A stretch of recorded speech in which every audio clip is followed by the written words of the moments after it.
ఒకవైపు ప్రపంచం మొత్తం ఆర్థిక అనిశ్చితతో ముక్కలైపోతుంటే, మరోవైపు ఒక దేశ ఆర్థిక వ్యవస్థ మాత్రం రాకెట్లా వృద్ధి పథంలో దూసుకుపోతోంది. ఇది ఎలా సాధ్యమంటారా? సరే, ఈరోజు మనం ఒక ఆసక్తికరమైన డేటాను విశ్లేషిద్దాం. గ్లోబల్ టెన్షన్స్కి ఇండియా ప్రస్తుత గ్రోత్కి మధ్య ఉన్న కాంట్రాస్ట్ ఏంటో చూద్దాం. ఎకనామిక్ సర్వే 2026 విశ్లేషణకు స్వాగతం. ఈ డేటా చూస్తుంటే ఒక విషయం స్పష్టంగా అర్థమవుతోంది. మన ఆర్థిక వ్యవస్థ తన బేస్ లైన్ను ఎంత చురుకుగా, ఎంత స్ట్రాంగ్గా అప్గ్రేడ్ చేసుకుంటోందో ఇక్కడ తెలుస్తోంది. ఇక్కడ స్క్రీన్పై కనిపిస్తున్న 7% ఇది కేవలం ఒక నెంబర్ మాత్రమే కాదు సుమా. భారతదేశపు మధ్యకాలిక వృద్ధి సామర్థ్యంలో ఒక నిర్మాణాత్మక మార్పుకు ఇది పెద్ద ఉదాహరణ.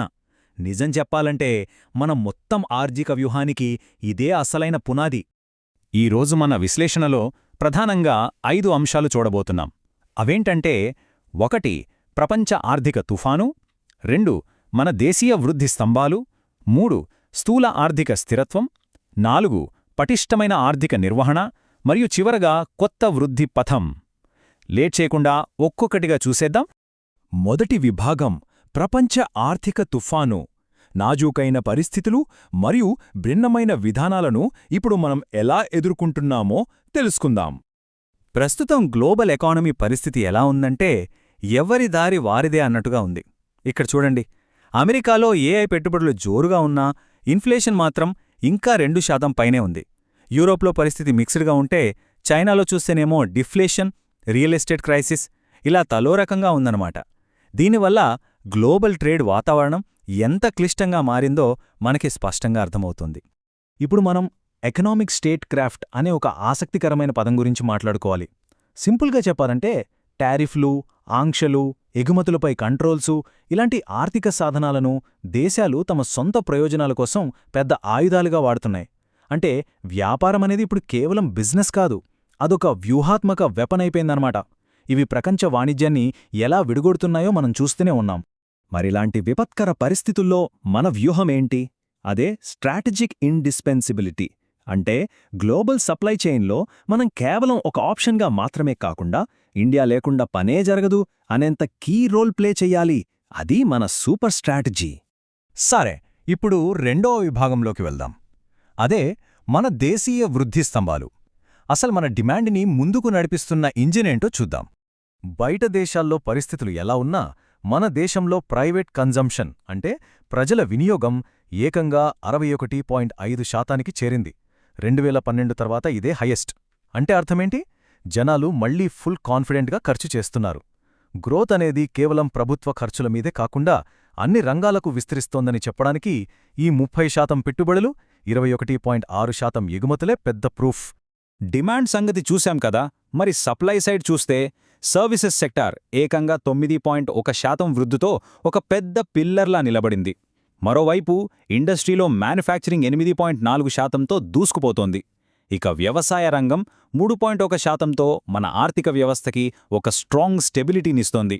3వ విభాగం స్థూల ఆర్థిక స్థిరత్వాన్ని నిలబడం. అసలు మన ఆర్థిక వ్యవస్థ హెల్త్ ఎలా ఉందో ఈ ప్రధాన సూచికల ద్వారా చెక్ చేద్దాం. ఒక దేశ ఆర్థిక పరిస్థితి బాగుందా లేదా అని చెప్పడానికి కొన్ని కీ మెట్రిక్స్ ఉంటాయి. ఇక్కడ చూడండి, హెడ్లైన్ ద్రవ్యోల్బణం కేవలం 1.7% మాత్రమే ఉంది. ద్రవ్యలోటు కంట్రోల్లో 4.4%గా ఉంది.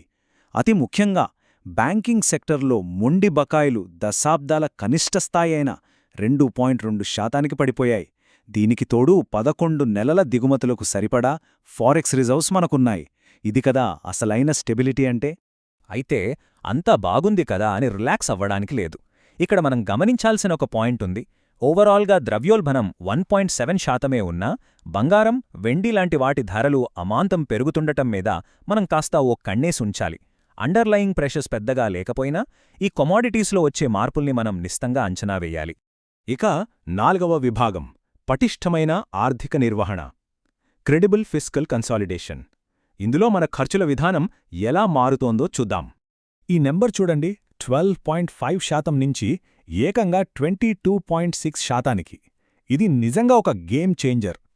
గత 5 ఏళ్లలో ప్రభుత్వం లాంగ్ టర్మ్ యాసెట్స్ క్రియేట్ చేయడానికి పెడుతున్న మూలధన వ్యయం అంటే క్యాపిటల్ ఎక్స్పెండిచర్ వాటా దాదాపు డబల్ అయింది.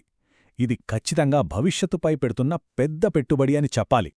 మరి ఇదంతా చేయడానికి డబ్బులెక్కడ్నుంచొస్తున్నాయి? మొత్తం పన్నుల్లో డైరెక్ట్ ట్యాక్స్ వాటా 58.8% చేరింది. ఇక్కడ ఇంకో ఇంట్రెస్టింగ్ విషయం ఏంటంటే, ప్రభుత్వం ట్యాక్స్ రేట్లు ఏమీ పెంచలేదు. కేవలం టెక్నాలజీని వాడి పన్ను పరిధిని విస్తరించడం ద్వారా ఈ రెవెన్యూ సాధించింది. అలాగే ఇండైరెక్ట్ ట్యాక్సెస్ చూస్తే జీఎస్టీ వసూళ్లు కూడా స్టడీగా 17.4 లక్షల కోట్లకు పైగా నమోదవుతున్నాయి. ఫైనల్గా 5వ విభాగం కొత్త వృద్ధి పథం. డేటా మోడర్నైజేషన్, అలాగే మన భవిష్యత్తు ఎలా ఉండబోతోందో చూద్దాం.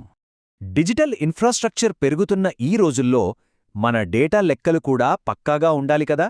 అందుకే మన నేషనల్ స్టాటిస్టికల్ సిస్టంలో పెద్ద మార్పులు జరుగుతున్నాయి.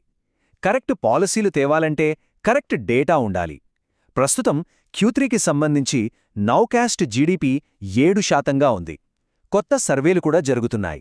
ఫిబ్రవరి 2026 కల్లా జీడీపీ, సిపిఐల బేస్ ఇయర్ని కూడా మార్చబోతున్నారు.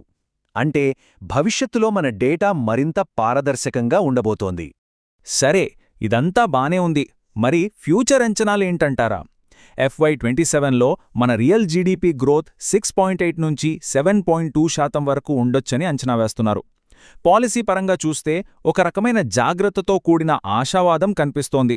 బయట ప్రపంచంలో ఎంత గందరగోళం ఉన్నా మన దేశీయ వినియోగం, పెట్టుబడులు అనే 2 బలమైన ఇంజిన్ల సాయంతో ఆ షాక్స్ని తట్టుకునేలా మనం ఫుల్గా సిద్ధంగా ఉన్నాం. మరి ఇదంతా చూశాక మీకో ప్రశ్న రావచ్చు. ప్రపంచ వాణిజ్యం ముక్కలవుతున్న ఈ టైంలో మన పటిష్టమైన డొమెస్టిక్ ఎకానమీ, అలాగే ఈ 7% వృద్ధి సామర్థ్యం ఇండియాని గ్లోబల్ సప్లై చైన్లో ఎవరూ కాదనలేని ఒక తిరుగులేని శక్తిగా మారుస్తుందా? రాబోయే రోజుల్లో ఈ స్థానిక మార్పులు ప్రపంచ దేశాల లెక్కల్ని ఎలా మార్చేస్తాయో చూడటం నిజంగా చాలా ఆసక్తికరం. సో అదండి విషయం. ఈ ఎకనామిక్ డేటా ఎక్స్ప్లెయినర్ మీకు బాగా అర్థమైందని ఆశిస్తున్నాను. మరో ఇంట్రెస్టింగ్ ఎనాలిసిస్తో మళ్ళీ కలుద్దాం.